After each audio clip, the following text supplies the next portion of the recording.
शिक्षक दिवस तो शुक्र प्रदोष, शुक्रवार के प्रदोष वाले स्कंद पुराण के अंतर्गत वर्णन किया है, भविष्य पुराण के अंतर्गत स्मरण किया है। एक चक्षु नारियल मतलब 10,000 नारियल में एक नारियल ऐसा होता है, एक श्रीफल ऐसा होता है जिसके 3 नेत्र की जगह 1 नेत्र होते हैं। कितने नेत्र होते हैं? 1 नेत्र। श्रीफल जो नारियल आप कलश पे रखते हो, जो नारियल आप मंदिर में ले जाते हो, पूजन करते हो, तो 3 चक्षु नारियल, 3 नेत्र वाला नारियल, अर्थात नारियल की जहां जटा होती है वहां उसके 3 नेत्र होते हैं, 3 चक्षु होते हैं। और 1 चक्षु वाला, 1 नेत्र वाला 10 से 15,000 श्रीफल में नारियल में 1 नारियल ऐसा होता है जिसका 1 नेत्र होता है, उसमें 3 नेत्र नहीं होते, एक चक्षु होता है। तो महाराज शिव पुराण कहती है, स्कंद पुराण कह रही है कि 1 चक्षु जो नारियल होता है उसको शुक्रवार का जब प्रदोष पड़े, जिसको कहते हैं शुक्र प्रदोष। कौन सा प्रदोष होना चाहिए? शुक्रवार का प्रदोष। तो शुक्रवार के प्रदोष वाले दिन उस नारियल को एक बेलपत्री के साथ में महाराज अंदर तिजोरी में या अलमारी में, या आपकी जहां बरकत होती है, दुकान का जहां व्यापार व्यवसाय चलता है, अलमारी होती है या गुल्लक होती है या तिजोरी होती है या अलमारी होती है, उसमें उसको रख दिया जाता है। कब रखना है? शुक्रवार का प्रदोष के दिन। और शुक्र प्रदोष के दिन उसको रखने के बाद में दूसरा दिन, अर्थात शुक्र प्रदोष के दिन रख दो और शनिवार के दिन उसको निकाल लो, और निकालने के बाद उसको पूरे घर में घुमाने के बाद में श्री गणेश जी के मंदिर में, जो भी तुम्हारे घर में, तुम्हारे गांव में, तुम्हारे नगर में जो गणेश जी का मंदिर हो, उस मंदिर में ले जाकर उसको रखी आइए। वहां से मात्र 1 दुर्बा लेकर आइए, गणेश जी महाराज की चढ़ी हुई केवल 1 दुर्बा, और उस दुर्बा को दरवाजे की देहली पर छुलाकर उस दुर्बा को अपनी अलमारी में, अपनी तिजोरी में उसी दिन रख दो जिस दिन लेकर आयो महाराज। कभी जिंदगी में लक्ष्मी की कमी नहीं आ सकती, पर होना चाहिए 1 चक्षु नारियल। कभी संपदा की कमी नहीं आ सकती, कभी आपको नीचे की ओर नहीं जा सकते, आप उन्नति की सीढ़ी पर ही चढ़ो, अगर नहीं बढ़ो आगे ही बढ़ो। 1 चक्षु नारियल तो जीवन का आनंद सुख। तो उसी तरह शंकर को पाना, शिव का स्मरण करना या शंकर का अनुमोदन करना। महाराज 1 चक्षु नारियल हो, और वो 1 चक्षु नारियल जिसके 1 नेत्र हो, और वो नारियल अगर शुक्रवार की प्रदोष हो और प्रदोष काल में उसको अलमारी में, तिजोरी में रखा जाए बेलपत्र के साथ, और उसी श्रीफल को दूसरे दिन गणेश जी के मंदिर में संपूर्ण घर में, व्यापार में घुमाकर रखा जाए, वहां से मात्र 1 दुर्बा लाकर रखी जाए, कभी संपदा की कमी नहीं आ सकती। ये उसी तरह शिक्षक दिवस की महत्वता क्यों है? क्योंकि शिक्षक अपने शिष्य को, एक विद्यार्थी को, एक बच्चे को जो तैयार करे तो उसमें कोई कमी ना छोड़े, कोई कमी ना रहे। बनाए, कोई रोड बनाए, कोई पुल बनाए, कोई बिल्डिंग बनाए, थोड़ी बहुत गड़बड़ होगी चल जाएगा, थोड़ी बहुत गड़बड़ हुई चल जाएगा, पर शिक्षक, एक गुरु अपने शिष्य को जब तैयार करे तो उसमें कोई कमी नहीं रहना चाहिए, नहीं तो वो नहीं चल पाता। इसलिए शिक्षक दिवस की महत्व तो अच्छे से सुन लेना भाइयों। शुक्ल पक्ष में जो प्रदोष पड़ती है वो लक्ष्मी की वृद्धि के लिए होती है, कृष्ण पक्ष में जो प्रदोष पड़ती है वो रोग और बीमारी को मिटाने की होती है। तो जितने उपाय आपको प्रदोष के बताए जाते हैं उस हिसाब से आप करो कि शुक्ल पक्ष की प्रदोष है तो लक्ष्मी का कोई उपाय करना है तो हमें शुक्ल पक्ष की प्रदोष पे करना है। शुक्रवार की अगर प्रदोष पड़ती है तो शिव नीलकंठ पर विराजमान होते हैं, करते हैं। महाराज ये एकादशी शंकर से कह रही है कि आपका स्थान ये नहीं कि आप कैलाश पर मिले, उस बार को, उस तिथि के दिन, उस अनुकूल बार की प्रदोष सुख और शांति देती है। पर जीवन में एक बार प्रदोष का व्रत मौका मिले, जिस कामना से, जिस दिन का भाव आपके मन में आए कि मुझे रोग से मुक्ति पाना है तो ये प्रदोष मुझे करना है भाई, और रोग मुक्ति के लिए हम जो भी आपके मन में आ रहा है, संतान प्राप्ति के लिए शनिचरी प्रदोष, आप उसका स्मरण करें। फिर लिखा शिव महापुराण में, बड़ा सुंदर लिखा विद्या जी ने, मान लो आप प्रदोष का व्रत नहीं कर सकते, आप अगर व्रत नहीं कर सकते तो प्रदोष के दिन, प्रदोष काल में शाम का समय सूर्य अस्त का कुछ पल, कुछ घड़ी के पहले से लेकर बाद तक का प्रदोष काल के अंतर्गत आप शंकर जी के मंदिर में जाकर 1 लोटा पानी, 5 बेलपत्र भी अगर समर्पित करते हैं तो संपूर्ण प्रदोष का फल आपके भाग्य में प्रबल हो जाए। शंकर भगवान ने कहा, जब प्रदोष काल हो, शाम का समय हो, उस समय पर बेलपत्री, पीपल और आंवले के नीचे लक्ष्मी तो कुछ देर के लिए विराजमान हो जाना। जो तेरे इन वृक्षों के नीचे शाम को दीप लगाने आए, उसके घर तो पीछे पीछे चली जाना। बस इतनी कृपा कर देना। मंदिर में अगर कोई दिया रखा हुआ है और आप घर से इतनी बड़ी डब्बी ले गए, उसमें घी थी, बत्ती थी, माचिस थी, माचिस, बत्ती और घी डब्बी में तुम लेकर चली गई, दिया लेकर नहीं गई, तुमने दूसरे के रखे हुए दिए में अपनी बत्ती लगाकर आ गई हो, तो तुम हजारों बार बत्ती लगाना, जिसका दिया था उसी के खाते में वो दीप दान जाएगा। तुम्हारे खाते सब जगह भटक लिए, सारी दुनिया में जाकर बोलिया है, जगह जगह जाकर प्रार्थना कर ली, निवेदन कर लिया, तो भी तुम्हारा अगर कोई काम ना बने, तब एक काम जरूर करना, एक बेलपत्र, एक शमी पत्र, एक कनेर का फूल देवाधिदेव महादेव को प्रत्येक प्रदोष के दिन शिवजी को जल चढ़ाकर समर्पित करना प्रारंभ कर दो। 2 या 3 प्रदोष निकलेगी, मेरा देवाधिदेव महादेव तुम्हारी झोली खुशियों से भर दे निश्चित। आप लोगों के स्मरण में होगा कि एक शिष्य के बहन की शादी आ गई, कथा सुनी थी आप लोगों ने? शिष्य के बहन की शादी आ गई और उसने सोचा गुरुजी का तो इतना बड़ा आश्रम है, गुरुजी के पास इतना करोड़ों का धन है, गुरुजी के पास में इतना वैभव है, तो मेरी बहन की शादी तो गुरुजी कर देंगे। उसने कहा गुरुजी के पास जाकर, गुरुजी मुझे मेरे गांव जाना है। गुरुजी ने कहा जा। गुरुजी मेरी बहन की शादी है। गुरुजी ने कहा बधाई हो। गुरुजी हम बहुत गरीब हैं गुरुजी, हमारे पास में कुछ भी नहीं। गुरुजी कहते हैं सब भगवान बैठा है, सब अच्छा करेगा, क्यों टेंशन लेता है, जा। अब जाने लगा। गुरुजी ने उससे कहा सुन, तेरी बहन की शादी है, अंदर कोई अनार देकर गया है, एक झोले में अनार रखे हैं, तू ले जा। तेरी बहन की शादी में अनार लेकर चले जा। अब अनार रखे थे और अनार लेकर चला तो मन में कोसता गया, काय का गुरुजी, इतना बड़ा आश्रम, इतना बड़ा वैभव, इतना बड़ा धन, इतनी दौलत, इतनी सत्ता, तो भी गुरुजी ने बताओ केवल अनार ही दिया। इतना बड़ा गुरुजी था, थोड़ा बहुत तो दे देता तो मेरी बहन की शादी हो जाती। और गुरुजी ने दिया तो केवल अनार। अब वो अनार का झोला लेकर चला, मन से कोसता चला, गुरुजी को खूब कोसता चला, काय का गुरुजी, काय का गुरुजी, काय का गुरुजी, काय का गुरुजी करता पहुंच गया। रास्ते में जंगल में गया तो जंगल में एक जगह पर बैठा हुआ था, वहीं का राजा बीमार पड़ गया। राजा को दवाई देना थी, दवाई देने के लिए अनार का रस चाहिए था। अनार राजा के भवन में नहीं, महल में नहीं, नगर में नहीं, गांव में नहीं, कहीं अनार नहीं मिला। तब दूत ढूंढते जंगल में पहुंच गए, इसके झोले में अनार मिल गए। इससे कहा हमको अनार चाहिए। उसने कहा नहीं दूंगा, ये मेरे गुरुजी ने मेरी बहन की शादी के लिए दिया है, मैं नहीं दूंगा। उन्होंने उसको पैर से बांध दिया और उसके अनार ले जाकर राजा को दे दिए। राजा ने उस अनार के रस में दवाई ली, ठीक हो गया। राजा ने कहा अनार कहां से लाए थे? हम जहां से लाए थे उसको तो हम बांध कर छोड़ कर आए हैं। राजा गया, लाओ उसको पकड़कर मेरे पास में, उसको लेकर आए। पूछा भाई हमने तुम्हारे अनार के रस में दवाई ली है, हमने तुम्हारे अनार के रस में दवाई ग्रहण करी है और हमारा शरीर ठीक हो गया। हम चाहते हैं ये तुम्हारे अनार का क्या शुल्क दे सकते हैं, हम क्या दे तुमको, आज तुमने हमारे प्राण बचा लिए। इतने में वो कहता है महाराज अनार तो मेरी बहन की शादी के लिए मेरे गुरु ने दिए थे। तुम्हारी बहन है? हाँ। उसकी शादी है? हाँ। चिंता मत करो, तुम्हारी बहन की शादी जैसे एक राजा की लड़की की शादी होती है, वैसे तुम्हारी बहन की शादी होगी।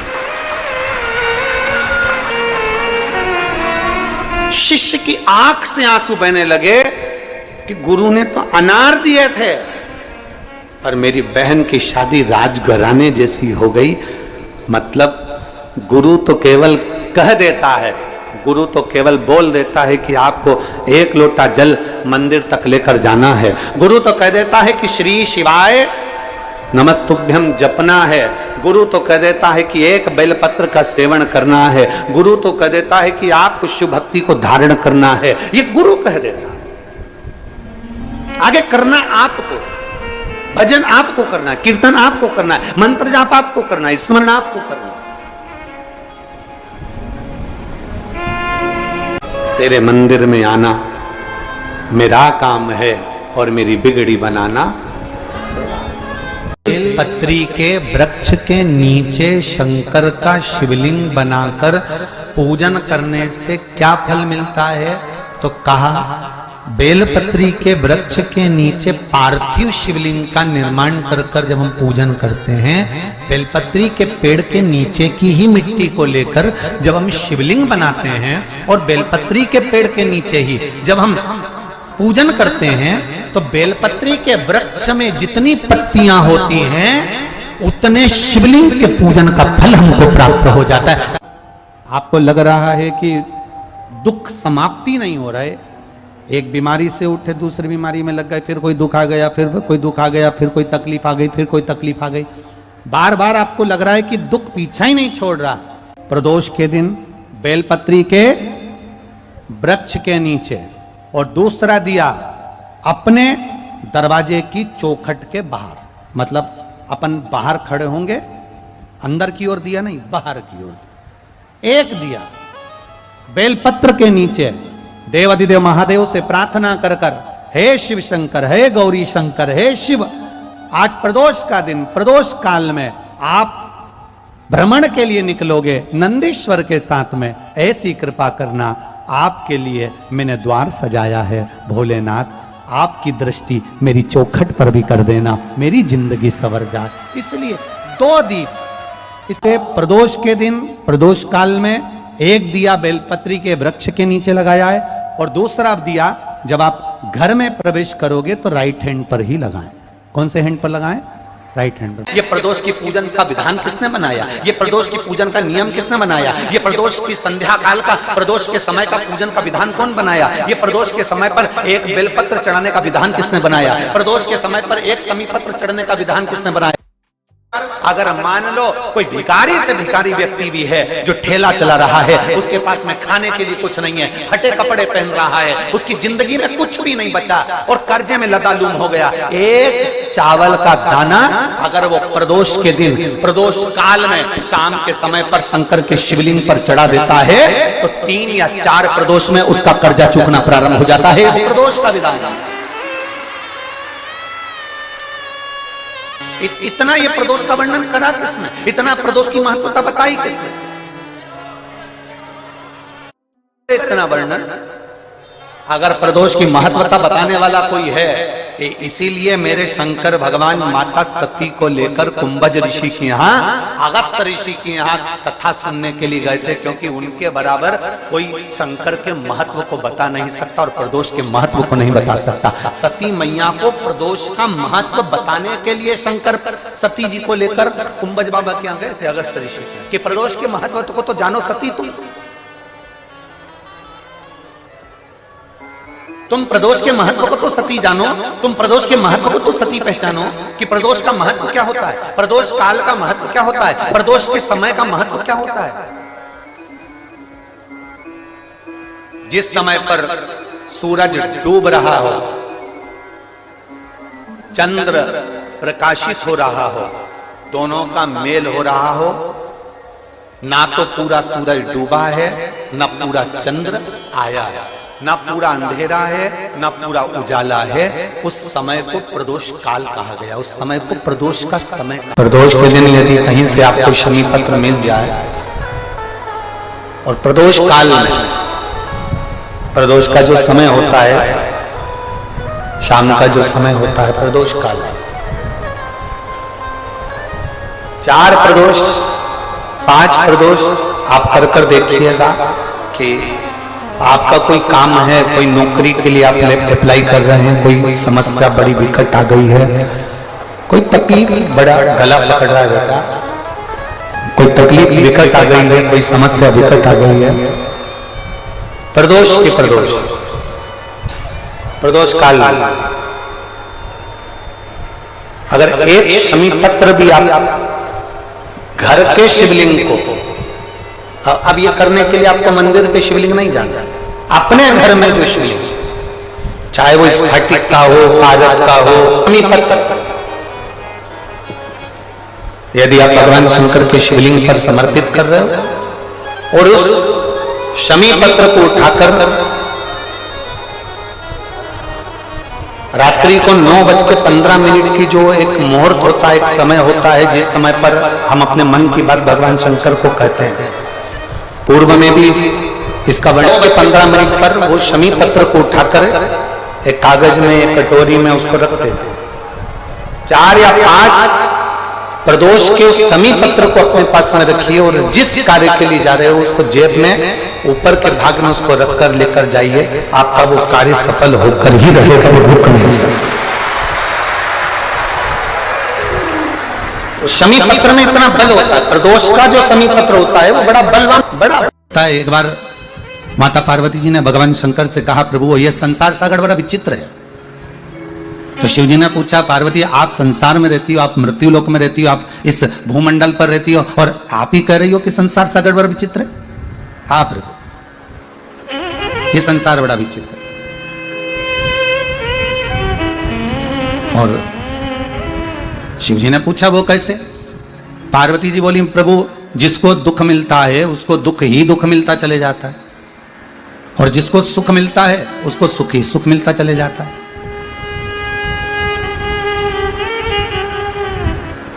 अगर दुख मिला तो दुख मिलता ही चले गया, और सुख यदि मिला तो वो सुख मिलता ही चला गया। मेरा केवल इतना सा निवेदन है भोलेनाथ शंभो कि अगर किसी ने मान लो दुख झेल लिया, उसको दुख मिल गया, तो फिर उसको उस दुख से थोड़ा सा तो निजात मिलना चाहिए, थोड़ी तो राह मिलना चाहिए। भगवान बोले, पार्वती एक काम करो, तुम मेरे साथ सबसे पहले तो मृत्यु लोक में चलो। आप मेरे साथ पहले पृथ्वी पर चलो, और इस मृत्यु लोक में जहां अपन कैलाश पर बैठे हुए हैं, तो कैलाश से छूटकर अपने गांव में चलते। पार्वती जी ने पूछा, गांव में जाकर क्या करेंगे? नहीं, पहले आप रूप रखो, और एक जो संसार का मनुष्य जैसा रूप रखता है, संसार का मानव जैसा रहता है, वैसे आप मेरे जैसे बनकर आप मेरे साथ चलो। मैं भी ये जटाजूट बांधकर नहीं जाऊंगा, मैं भी ये जटा पहनकर नहीं जाऊंगा, और मैं भी ये मृगशाला पहनकर या बागंबर पहनकर नहीं जाऊंगा, मैं दिगंबर बनकर भी नहीं जाऊंगा। मैं तो एक संसार का जो मानव होता है वैसा की वैसा ही बनकर आपके साथ में जाऊंगा। आप एक गृहिणी बनना, और आप एक गृहिणी बनकर और मेरे साथ में चलो, और अपने गांव में प्रवेश करते हैं, और वहां थोड़े दिन रहकर आपको मालूम पड़ेगा कि दुख मिलता है तो मिलता ही चले जाता है, और सुख मिलता है तो मिलते ही चले जाता है। उसका कारण क्या है? देव महादेव जब अपने ससुर को बकरे का मुख लगा सकते हैं, अपने पुत्र को जब हाथी का चेहरा लगा सकते हैं, संपूर्ण विश्व का कल्याण करने वाला वो देवाधिदेव महादेव, संपूर्ण आनंद देने वाला प्रथम डॉक्टर है वो, पहला। कोई दूसरा नहीं। पार्वती से कह रहे चलो हमारे साथ, और एक गांव में अपने को चलकर रहना है। और दुख क्यों मिल रहा है? सुखी व्यक्ति को सुख ही क्यों मिल रहा है? दुखी व्यक्ति को दुख ही क्यों मिल रहा है? उसका कारण समझना है। और शंकर पार्वती को लेकर गए, गांव में पहुंच गए। गांव के लोगों ने पूछा, कहां से आए हो भाई? शंकर भगवान बोले, बस पास के 7 गांव छोड़कर आए हैं, और अब हमने वो गांव छोड़ दिया है, अब इसी गांव में रहेंगे। अच्छा अच्छा, कहाँ रहोगे? ये हमारा झोपड़ा पड़ा है, इसमें रह लीजिए। हाँ भैया। शंकर पार्वती उसमें रहने के लिए गए। पार्वती जी बोली, खाएंगे क्या? शंकर भगवान बोले, मैं भोजन की व्यवस्था करता हूं, तू जब तक भोजन बनाने की व्यवस्था कर ले, मैं भोजन लेकर आता हूं, तू भोजन बनाने की तैयारी कर। पार्वती जी बोली, ठीक है। और माता पार्वती जब अंदर गई तो अंदर जाकर देखा कि वो चूल्हा जो होता था ना पुराने समय का, मट्टी का चूल्हा, तो पार्वती जी ने कहा, चूल्हा तो है ही नहीं, रोटी काय में बनाएंगे, सब्जी काय में पकाएंगे, भोजन कैसे बनाएंगे? पार्वती जी गई और जाकर उन्होंने कुछ ईंट ढूंढी। ईंटें जो दीवार में चुनाई जाती हैं, वो ईंट ढूंढी गई। अब पार्वती जी बहुत सारी जगह गई पर वो ईंट नहीं मिली। बहुत ढूंढने के बाद पार्वती जी एक झोपड़े के पास गई। वो झोपड़ा झरझर हो रहा था, वो झोपड़ा टूट सा रहा था, बड़ा कमजोर हो चुका था। पार्वती जी ने वहां से एक ईंट उठाई, 2 ईंट उठाई, 3 ईंट उठाई, और उठाकर 4-5 ईंट पार्वती जी लेकर आई, और आकर उन्होंने चूल्हा बना लिया। शंकर भगवान आए सामग्री लेकर, और सूखा सामान लेकर शंकर भगवान ने आकर कहा, ले पार्वती भोजन बनाओ, तैयारी करो। चूल्हा बनाया। पार्वती कहे, हाँ, ईंटें कहां से लेकर आई हो? पार्वती जी ने कहा, वो एक मकान था ना, वो झरझर हो रहा था। एक मकान जो था ना वो टूट रहा था। एक मकान बड़ा कमजोर सा हो गया था, वो कुटिया, वो झोपड़ा, वो एकदम जर्जर सा हो गया था, उसकी ईंटें निकल रही थी। तो मैंने सोचा 4-6 ईंट इसी में से निकाल कर ले जाऊं। दूसरे के मकान की ईंट में लेकर आ गई और मैंने चूल्हा बना दिया। शंकर भगवान बोले पार्वती गजब करा तुमने, इतने सारे गांव में मकान है, एक से बढ़कर एक बने हुए हैं, और कहीं से ईंट लेकर आना था तुमको, और कहीं से ईंट लेकर आ जाते, फिर यहीं की ईंट क्यों लाने की जरूरत थी? बेचारा का मकान तो वैसे ही जर्जर हो रहा है, वैसे व्यक्ति का मकान जर्जर हो रहा है, वैसे ही टूट रहा है, वैसे वो मकान इतना जर आ रहा है, और तुम ऊपर से उसमें जो ईंट लेकर आ गई उसके यहाँ की। अरे पार्वती अगर लाना था तो किसी अच्छे मकान की लेकर आ जाती। पार्वती जी बोली भोलेनाथ मैंने सारे मकानों में जाकर देखा, सारे मकान इतने बढ़िया बढ़िया थे कि उनकी ईंट निकालने का मेरा मन नहीं करा। फिर मैंने सदूर घूमने के बाद जब एक जगह पर जाकर देखा तो एक मकान झर्रा रहा था, एक मकान बेकार टूट सा रहा था, उस मकान की ईंट में लेकर आ गई और मैंने लगा दिया। शंकर भगवान ने कहा पार्वती तुम्हारे प्रश्न का उत्तर मिल गया कि दुखी व्यक्ति को दुख ही दुख क्यों मिलता रहता है और सुखी व्यक्ति को सुख ही सुख क्यों मिलता रहता है। जैसे पार्वती तुम अच्छा मकान देखा तो तुम उसकी ईंट निकाल कर नहीं लाई, तुमने अच्छा भवन देखा तो तुमने उसकी ईंट नहीं निकाली, पर जो मकान झरझरा सा हो गया था, जो मकान टूटा सा हो गया था, जो मकान की ईंटें झर रही थी, जिस मकान की ईंटें नीचे गिर रही थी, तुमने वहीं की ईंट निकाली। पार्वती जी शंकर जी कहते हैं बस तुम्हारे प्रश्न का उत्तर यही है, जिसने इस मकान को सवार लिया, जिसने इस मन को सवार लिया, पार्वती जी जिसने इस मन को सुधार लिया भगवत भजन से, स्मरण से, शिव कथा से, राम कथा से, कृष्ण कथा से, भगवान की भक्ति से, जिसने इस महल को, इस मकान को, इस भवन को संभाल लिया होता है, फिर उसको दुख नहीं मिल पाता है। पर जो मकान झरझरा सा हो जाता है, जिसके भीतर काम, लोभ, आसक्ति, वासना, तृष्णा, ये सब जिसके भीतर बराती चली जाती है, बस उसी की ईंट निकलती चली जाए, बस उसी की ईंट निकल रही है। दुख क्यों मिल रहा है? दुख मिलने का कारण क्या है? क्यों तकलीफें मिलती है? उसका कारण क्या है? हम मृत्यु लोक में जन्म तो ले लिए, हम पृथ्वी पर आ तो गए, पर इस पृथ्वी पर आने के बाद हमारा जो कर्म है, हम उस कर्म से वंचित हैं, हम उस कर्म से वंचित। प्रदोष काल में, प्रदोष के समय पर बेलपत्री के वृक्ष के नीचे एक बार जाकर नमन करना, और प्रदोष काल में शंकर भगवान के मंदिर में दिया लगाना, ये दो चीजें अगर वो 3 महीना भी लगातार कर ले तो उसके जीवन में कभी कोई समस्या आ ही नहीं सकती, कोई दुख आ ही नहीं सकता। जिस नारी को, जिस पुरुष को, जिस बच्चे को, जिस बड़े को चर्म रोग हो जाता है, चमड़ी सफेद पड़ने लगती है, जब चमड़ी सफेद पड़ने लगती है, चर्म रोग जैसा जब हो जाता है या चर्म रोग उसको घेरने लगता है, चमड़ी जब सफेद पड़ने लगे या चमड़ी काली पड़ने लगे, या चर्म रोग सोराइसिस जैसी बीमारी तक के लिए है हमारा।